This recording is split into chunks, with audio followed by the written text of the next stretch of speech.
Yes. It's not just Hardin County, it's just about every county that I'm falling into because it has to be talked about. Absolutely. It has to be shared and it has to be appreciated. There you go. Absolutely. Thank you again, ma'am. All right.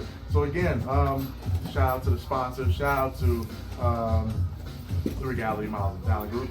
Shout out to Bourbon Hall. Shout out to Mercury Ballroom. Shout out to Louisville Palace. Shout out to Chef Space, Open Caribbean Kitchen. And we have a new sponsor coming up soon.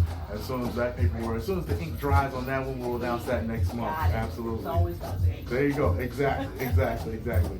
Coming up next, I have a young lady who is literally everywhere. She does everything. She acts. She writes. She writes books.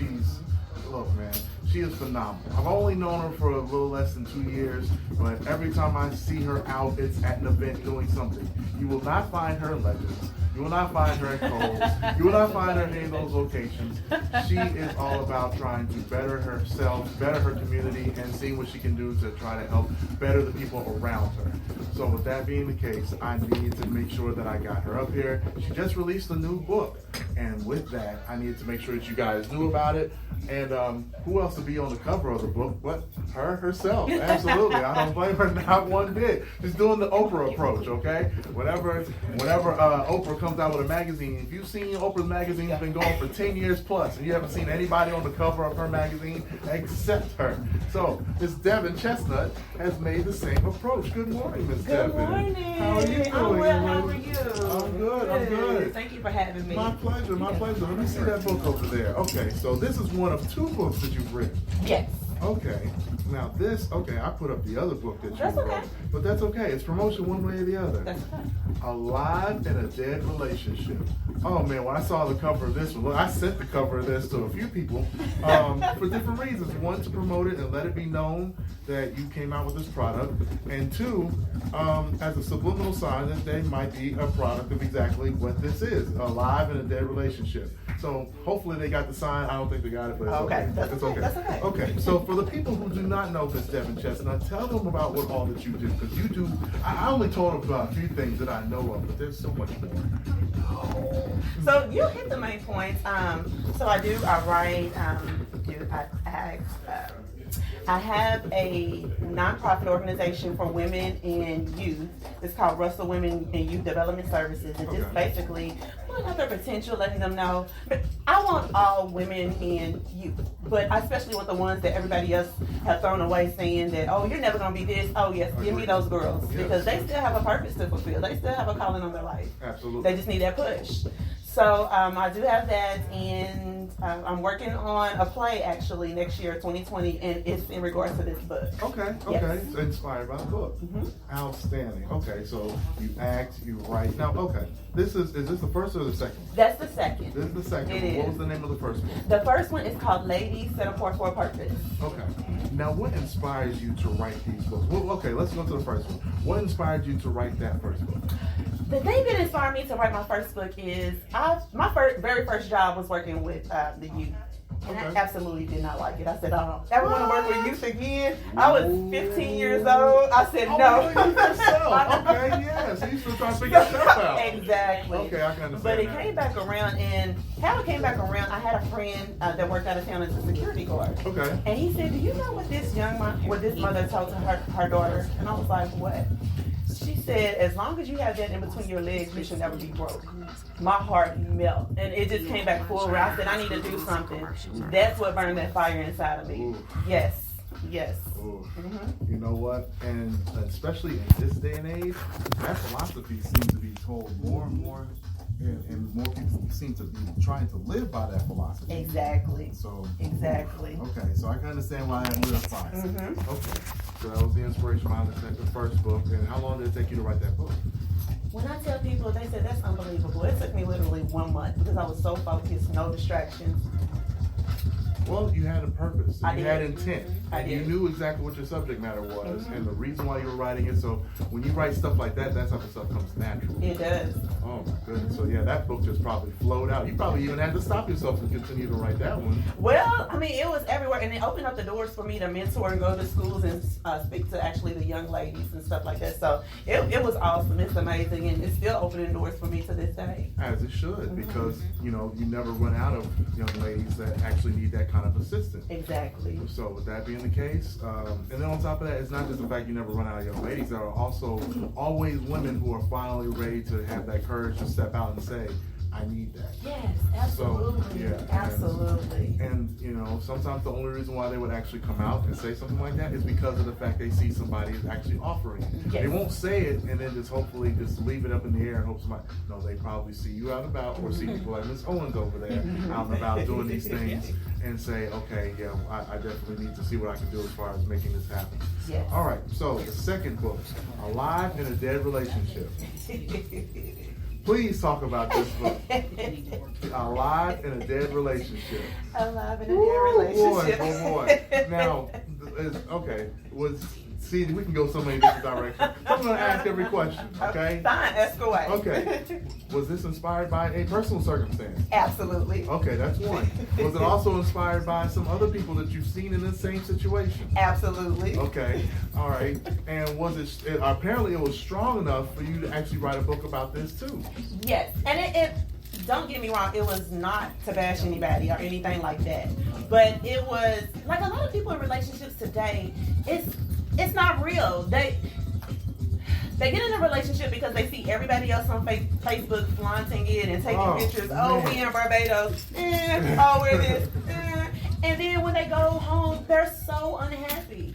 And it's like with me, because I was previously engaged, and like I said again, it's not to bash anybody, but I know what I wanted, and I know what I won't settle for. Put it like that. There you go. So in the short run, yes, I was embarrassed by calling off the engagement, but in the long run, it saved me a lifetime of misery. Yeah, So. agreed. Amen. Agreed. Absolutely. Agreed. Absolutely. And sometimes it takes that realization to say, okay, you know what? This isn't going to work. It's You not. have to think 20 years down the road. Like, if we're this miserable now, are we ever going to get to that point? Exactly. Then some people start off in a dead relationship from the start when they start off with financial reasons. You know what I'm saying? We're married because of the fact that, I mean, you got an apartment, I need some place to stay, let's just go half on the bills. It's dead already because the thing that's inspired behind it is dead. Money. The people on the money is dead. Everything Yes. about it is dead. So you're starting off on a bad foot from the start. So you can't expect it to flourish into anything more. Exactly. If it does, good for you, but you know, don't expect it to. All right, so so the whole book isn't about your particular circumstance. A portion. A portion of it is, but Yes. not the whole book. Right. Because the other party involved doesn't want to be reading like, I didn't say that. okay, so it is inspired partially by some of your experience and then some of your friends' experience. Now, have any of your, or not even just friends, but people you know. So have any of those people that you know read this book and said, we don't want to, what was the name of the movie? The Best Man? No, When they read the book and they were like, The who? she's Best talking Man. about, No. chapter More number Chef. 9. They're Married now. Hold on, that's what we say to each other. Like, I don't believe Devin just said this. No. Now the specifics is specifically about me. The The specifics. generalization is just everybody as a whole. Okay. Yes. Okay, Yes. this is gold. Okay, all right. So you released this book. Now, when did the book actually come out? So that's actually, I did a relaunch of it. It came out 2017. Okay, Mhm. so this is before I knew who you were. Yes. Okay, all right. So I was trying to figure out how bad I needed to feel in regards to knowing how long this book was been. But I didn't know. I did a Okay. relaunch, so you with the relaunch portion. Hey, okay, all right. I'm good for that aspect of it. And I see. Oh, shout out to Lincoln. Is that Lincoln? The guy? No, actually, he was an actor because I needed somebody else on the back of my book. Yes. Okay. Uh-huh. Okay. So it's not the actual guy this book is about. No, I would not do. No. You know, because I had to ask this because there was an artist by the name of LaToya Luckett, I know you know, and she had the guy who she was talking about in the video of when she was talking about, I'm glad I moved on, blah, blah, blah, blah. And it was like, wow, so you got this guy to sign up to be talked about on MTV, BET, and everything for 3 minutes in this video. I didn't know if the guy was that bold to sign up for that. No. So Now, his that- name is Z, so Okay. you would never know who Z is. Okay, so that person who this book has some part of this being written for will remain anonymous. I'm sorry. So, but the other fact of it is, you guys need to definitely pick up this book. If you've ever lived through such a situation, or if you're in the situation now, This book you'll probably be able to identify with a lot of this book. And does this book, is it just talking about the experience, or does it talk about you getting out of? Oh, absolutely. Absolutely. Getting out of as well. And it provides some nuggets in between, and it'll make you think after each chapter, like, I never thought of it like that.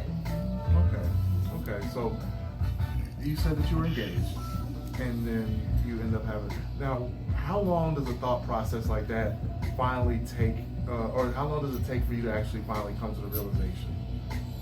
Once you start noticing the patterns and the red flags, and it's like consistent. Okay. Well, actually, the very first one, you should like kind of That raise would your be a high alert. Like, alert. wait a minute, that's not consistent with what you're saying. True. Yeah. True. Okay.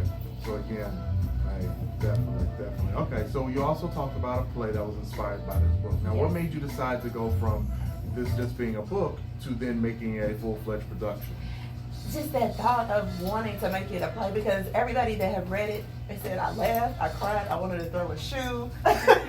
So I was like, wait. And really? the book incites violence too. All right, this is wonderful. No, there's no violence in the book, but that's just the emotions that it hit target because I wanted those emotions to come out as the people read the book. Exactly. You have to make it a memorable reading experience. Exactly. If you read a book and you don't read anything from the book, then you didn't really get anything from it. Exactly. It was no different than you just looking at the back of Miss Terry's flyer for the tea next tomorrow, September 1st. And but at the same time, I definitely am glad that somebody I know actually took the step to not only open the rhetoric in regards to writing a book about it, but being open enough to speak about it, and then possibly be able to help other people in the same scenario that are dealing with an issue such as being alive in a dead relationship. Now, how long did it take to write this one? Because you lived part of this, so it shouldn't have taken this long. So, when I tell a lot of people this, they say no way. So with this one, I was so focused. I know what I wanted to do from the beginning to the end. Late nights, early mornings. It took me 3.5 days. Come on. 3.5 days. I was so focused. Turned off all electronics. People had no access to me. That's how determined I was to complete this book. You completed this in less than a week? Yes.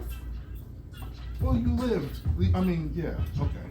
Date dilemmas. Oh man, this is serious. Okay, now. You can read a little bit if you want. I don't know. Oh no, I'm going to leave it to the people to get this thing. This thing has 10 chapters. What chapter in this book was the chapter that made you think the longest of the 3 days, 3.5 days? 3 days to write a book. Goodness. Okay, which chapter was it that just made you say, okay, I need to really get my thoughts together before I put this on paper? The chapters that she's going between are fantasy love, which means it must be the honeymoon period. It gets deep, rush hour, the Proposal. Information can fall in your lap. That's one of those. Oh, is that a fact? Really? Louisville is such a small town type of thing. Where's the loyalty? Social media no-nos. Oh man, social media no-nos. Woo! And that's the reason why a lot of people have been saying here recently, just don't put your relationship on social media. Unless, that's a two-way street. You can put your relationship on social media if it's strong enough to withstand it and you're not doing anything that's going to end up coming back around to you later. May I add something to that? Yes, because the please. situation with this was kind of, you can block your social media friends, but best believe you can still find out who your friends are. So block does not mean anything, or not showing your friends does not mean anything.